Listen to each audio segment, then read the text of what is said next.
Welcome to our deep dive into Amazon. Ooh, Amazon. It's a great story for anyone who's just starting out as an investor Okay.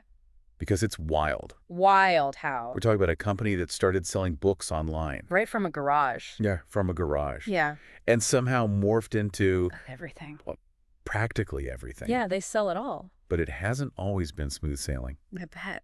Get ready for some surprises Okay. because this story has it all. Mm-hmm. Brilliant strategy, big risks, I like it. and yes, What? even some juicy scandals. Ooh, scandals. I'm intrigued. So let's dive right in. Let's do it. What makes Amazon so fascinating is they took a market everyone thought they knew, Yeah. books, Yeah, books. Everybody reads them.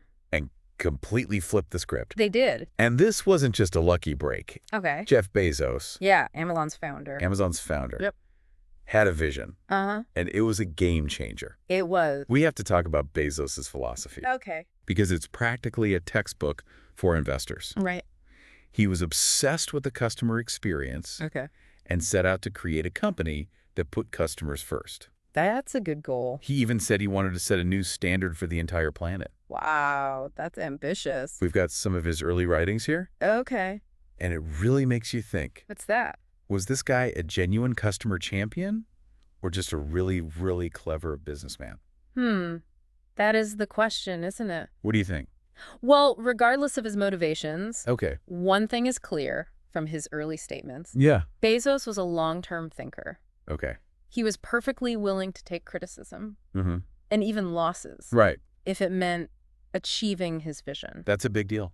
It is. That's a powerful lesson for any investor. Absolutely. Are you playing the short game Right. or building something for the long haul? That's the question. And he needed that long-term vision I bet he did. because back in the early days, Yeah. everyone thought Amazon was doomed. Really? Imagine this. Okay. You're one of Amazon's 150 employees, All right. and Barnes & Noble, The big bookstore. with their thousands of stores Uh-huh. and employees, Right. is coming after your tiny online bookstore. Wow. Talk about a David and Goliath situation. Oh, yeah. That's intimidating. What's remarkable is how Bezos handled that pressure. Oh, I'd love to hear about that. He told his team, don't focus on the competition, focus on the customer. Interesting. It was classic underdog mentality, Yeah. focusing on what they could control Uh-huh. instead of what they couldn't. Smart. And it clearly worked. It did. And here's where it gets even more interesting. Right. Bezos had this whole idea of a non-zero-sum game. A non-zero sum game. Basically, he believed that Amazon could thrive, Yeah. even if other books did well. So not just trying to destroy everyone else. Exactly. It wasn't about destroying the competition. It was about expanding the market. Okay. That's such a different way of thinking about business. It is. And it's something every investor should consider. I agree. So he understood that the internet was changing everything. Yeah. He wasn't trying to win the old game. Right. He was creating an entirely new one. That's brilliant. And that brings us to how Amazon actually took over the retail world. Okay. How'd they do that? They had this genius strategy: Lay it on me. offer a massive selection of products, Okay. keep prices super low, Makes sense. and get those packages to customers ASAP. Fast shipping. Yeah. But here's the kicker. Okay, what's the kicker? Bezos claimed Amazon was actually more competitive on price than Walmart, Really? even though Walmart was a giant with way more buying power. That's hard to believe. How do they pull that off? I don't know how they do it. This is where Bezos' long-term vision and commitment to efficiency really paid off. Okay. He was willing to spend big On what? on building infrastructure Uh-huh. and streamlining operations, Got it. even if it meant sacrificing short-term profits. Wow. So playing the long game again? And there are some who believe they even undercut competitors on price Really? to grab market share. To get people hooked. Yeah, a classic move for shaking up an industry. It is. So it wasn't just selling cheap stuff. Right. It was playing the long game Uh-huh. and outsmarting the competition. Very clever. But hold on. What? Amazon had a secret weapon, Ooh, a secret weapon. a side hustle that became a massive moneymaker. Okay, I'm all ears. And most people don't even realize it existed. What is it? We're talking about Amazon Web Services, Amazon Web Services. or AWS, AWS. Okay. their cloud computing division. I see. This is where Bezos' talent for explaining complex ideas really shines. All right. He described AWS as the electric grid for computing power. That's a great analogy. Companies could basically buy the computing power they needed Okay. instead of building their own expensive data centers. Right. So kind of like renting instead of owning. Exactly. This is a revolutionary idea. It was. So instead of spending millions on servers and all that tech stuff, Yeah. you could just pay Amazon to handle it all. That makes a lot of sense. Genius. And for investors, this was a huge deal. I bet it was. By 2016, AWS was actually bringing in the majority of Amazon's operating income. Wow. So it became more than just a side hustle. It became the silent engine driving Amazon's growth. Uh-huh. And it's a key reason why their stock has done so well over the years. That makes sense. But here's where it gets a little confusing. Okay. For years, Bezos famously avoided making a profit. Really? He didn't want to make money. It just doesn't seem to make sense. I know the goal of a business is to make money, right? Isn't the point of a business to make money? Yeah, exactly. It seems counterintuitive, It does. but it was brilliant. Okay, how so? Bezos saw Amazon as a collection of different businesses. Right. Some making money, Yeah. some needing investments to grow. Uh-huh. He wasn't focused on squeezing every last dollar out of each quarter. Okay. He was building an empire. So he was thinking long term. It's like instead of running one little lemonade stand, Oh, a lemonade stand. he was building an entire theme park dedicated to lemonade, Wow. with hamburger stands and hot dog stands and everything in between. That's a lot more than just lemonade. Risky, sure, Definitely risky. but look where they are now. They're doing all right for themselves. Exactly. And that brings us to the wild ride. That is Amazon's stock price. Oh, roller coaster time? For someone new to investing, Yeah. it can seem pretty intimidating. I can see that. It went from $18 a share at its IPO Okay. to over $3,000 in 2020, Wow, what a jump. then back down again. It's enough to make anyone's head spin. That's a lot of ups and downs. Talk about a roller coaster. It is. But they did a stock split in 2022, Oh, yeah, I remember that. dividing each share into 20 smaller shares. Okay. It made it a lot more affordable Yeah, for everyday investors to get in on the action. that makes sense. And even with the recent dips. If you bought in early, Yeah. you're probably still doing pretty well. So a good investment overall. The key here is that understanding Amazon's long-term approach is crucial. Yeah.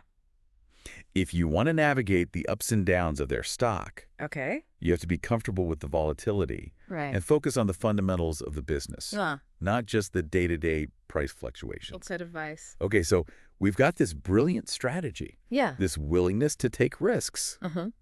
But now it's time to get to the good stuff, Ooh, what's that? the scandals. The scandals finally. Because let's be honest, Yeah. no empire is built Yeah, without a few bumps along the way. that's true. Ah, yes, the dark side of success. The dark side of success. Yeah. We have to talk about the labor practices. Okay. The antitrust issues. And of course the whole HQ2 saga. Ooh, that was a big one. We're not here to pick sides. Right. Just to highlight how complex things get Yeah, when a company becomes this big. and powerful. That's true. It's a good reminder for investors Absolutely. that even the most successful companies have their issues. Yeah, nobody's perfect. It's not all sunshine and roses, Even for Amazon. even if you're delivering packages by drone. Wow, drone delivery. That's pretty cool. But that's a story for later. Okay, can't wait. What else is there to uncover about this fascinating company? I'm ready for more. Remember how we talked about Bezos not sweating profits for years?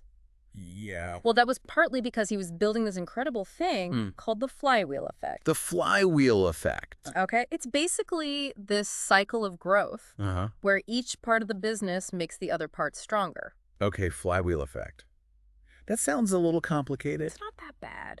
Can you explain it in a way that even someone new to investing would understand? Sure. Think of it like this. Amazon gets more customers by offering a huge selection and crazy low prices. Okay, so far so good. More customers mean more sales. And that gives Amazon more power to negotiate even lower prices from suppliers. I see. Then they pass those savings back to the customer, which makes Amazon even more attractive. Right. And the cycle just keeps spinning. I see. It's like this self-perpetuating machine. Exactly. It just keeps getting bigger and stronger. That's the flywheel effect. And this flywheel thing isn't just for the retail side of things, right? Yep. It works for AWS too. Absolutely. The more companies use AWS, Yeah. the more Amazon can invest in making it even better, Right. which attracts even more customers Mm-hmm. and so on. So it's like a snowball effect, but for business. Pretty much. It's a brilliant model for long-term growth. So for an investor, this flywheel effect is like a golden ticket, right? It's definitely a good sign. It means Amazon has this built-in engine for growth that never really stops. It's a powerful force, that's for sure. And it explains why Amazon has been able to defy so much conventional business wisdom and still be wildly successful. It's an impressive story. But let's get back to those scandals we were talking about. Oh, yeah, the juicy stuff. All this success must have come with a few downsides, right? Well, success often brings scrutiny, That's true. and Amazon is no exception. So what kind of scandals are we talking about? One of the biggest controversies they've faced has been around their labor practices. Labor practices. There have been lots of reports about harsh working conditions in their warehouses, Oh, that's not good. leading to protests and attempts to form unions. That's definitely something any responsible investor needs to consider. I agree. It's not just about the numbers. Right. It's about how a company treats its employees Mm-hmm. and the impact it has on society. Absolutely. And then there are the antitrust issues. Antitrust issues. What's that all about? Well, Amazon is so dominant in e-commerce Yeah, they're huge. that some people argue they're stifling competition Okay. and unfairly promoting their own products on their platform. So it's like, are they a marketplace or are they a competitor to everyone on their marketplace? That's the question. And it's one that regulators are still grappling with today. That's a tough one. Speaking of tough questions, what about the whole HQ2 saga? Yes. The great Amazon headquarters hunt of 2018. I remember that. It was all over the news. It was a media frenzy as cities across the U.S. practically tripped over themselves, Okay. offering tax breaks and incentive to try and lure Amazon to their city. It was like a real-life Hunger Games, but for corporate headquarters. Exactly. In the end, Amazon chose to split HQ2 between Arlington, Virginia, Okay. and Long Island City, New York. Oh, yeah, I remember that. But then there was a plot twist. A plot twist? What happened? Facing intense public backlash and political pressure, Oh, Amazon backed out of the New York location. really? Wow. A lot of people felt betrayed. I can imagine. And it was a reminder that even a company as powerful as Amazon Yeah. can be influenced by public opinion and political forces. So what does all this mean for someone who's just starting out as an investor? That's a good question. It's a lot to wrap your head around. Amazon's story is a complicated mix of innovation, ambition, and controversy. That's for sure. They've changed the way we shop and do business, Mm-hmm. but not without making some missteps along the way. Right. It's not all sunshine and roses. As investors, we have to be aware of both the good and the bad. Right. We can't just ignore the negative stuff. Yeah. Just because it's inconvenient. Exactly. It's all part of the bigger picture. But here's something I'm curious about. Yeah.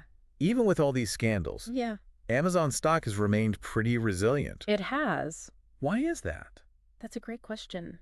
Part of it is that Amazon has become so ingrained in our lives True. I use it all the time. that it's hard to imagine a world without them. Yeah. They've built an incredibly sticky ecosystem, Sticky ecosystem. and their growth in areas like cloud computing and advertising continues to impress investors. So they're not just a one-trick pony. Nope. They've got their fingers in a lot of pies. But investors are always looking ahead, right? That's right. So what does the future hold for Amazon? That's the million-dollar question. What should we be paying attention to? Well, there's definitely some challenges ahead. Like what? Regulatory scrutiny is definitely a factor to watch. Okay. Governments around the world are getting more and more concerned about Amazon's power I can see that. and their impact on competition. Yeah, they are pretty powerful. Any major antitrust actions could have a huge impact on their business. So that's something to keep an eye on. And what about competition from other e-commerce giants Oh, yeah, good point.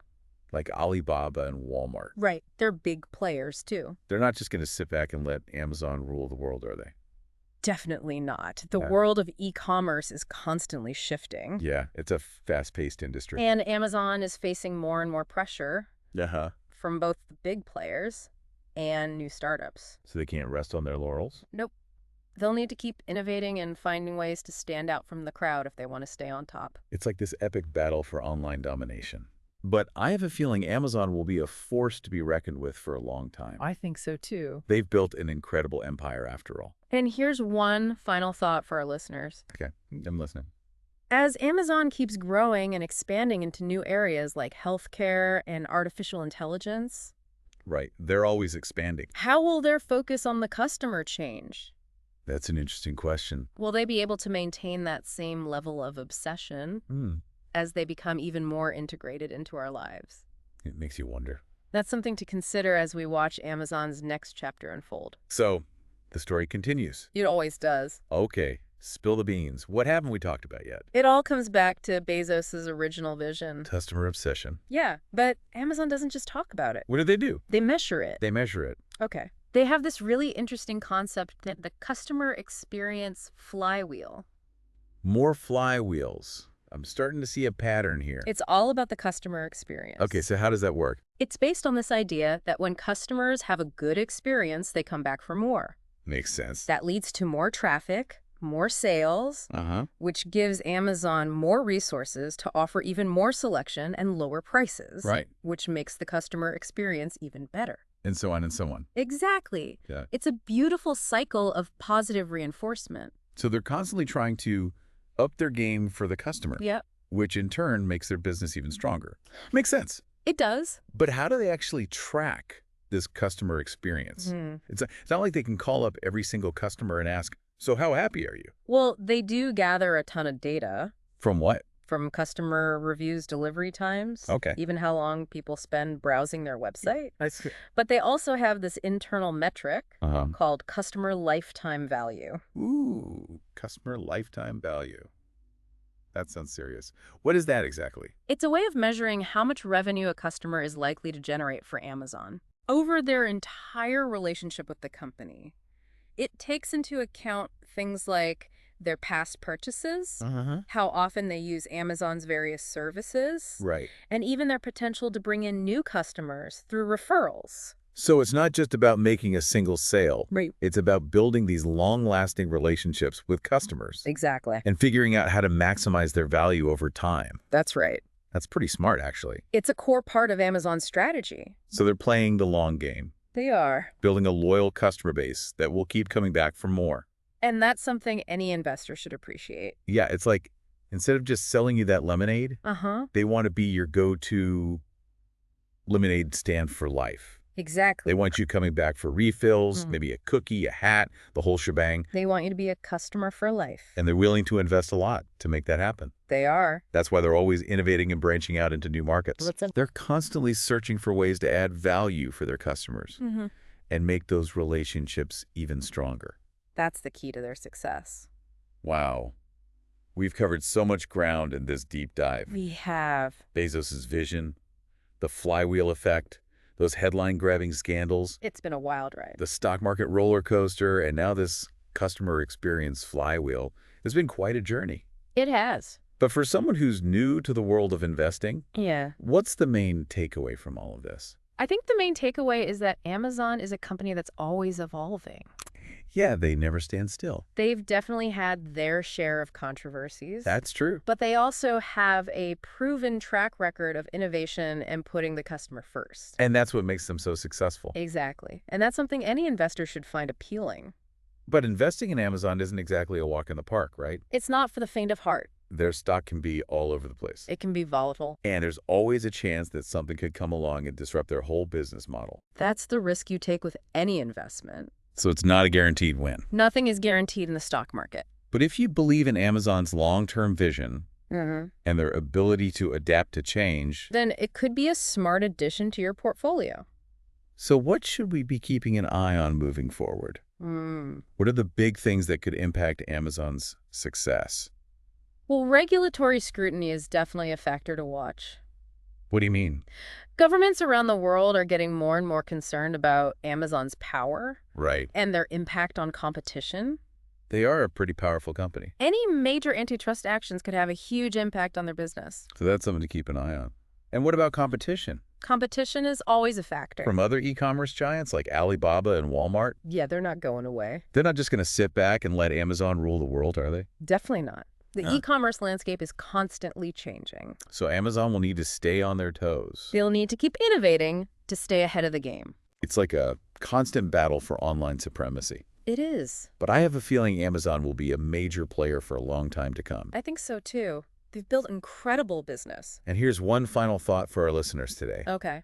As Amazon keeps growing and expanding into new areas like healthcare and artificial intelligence, Right. They're always pushing boundaries. how will their focus on the customer change? That's a great question.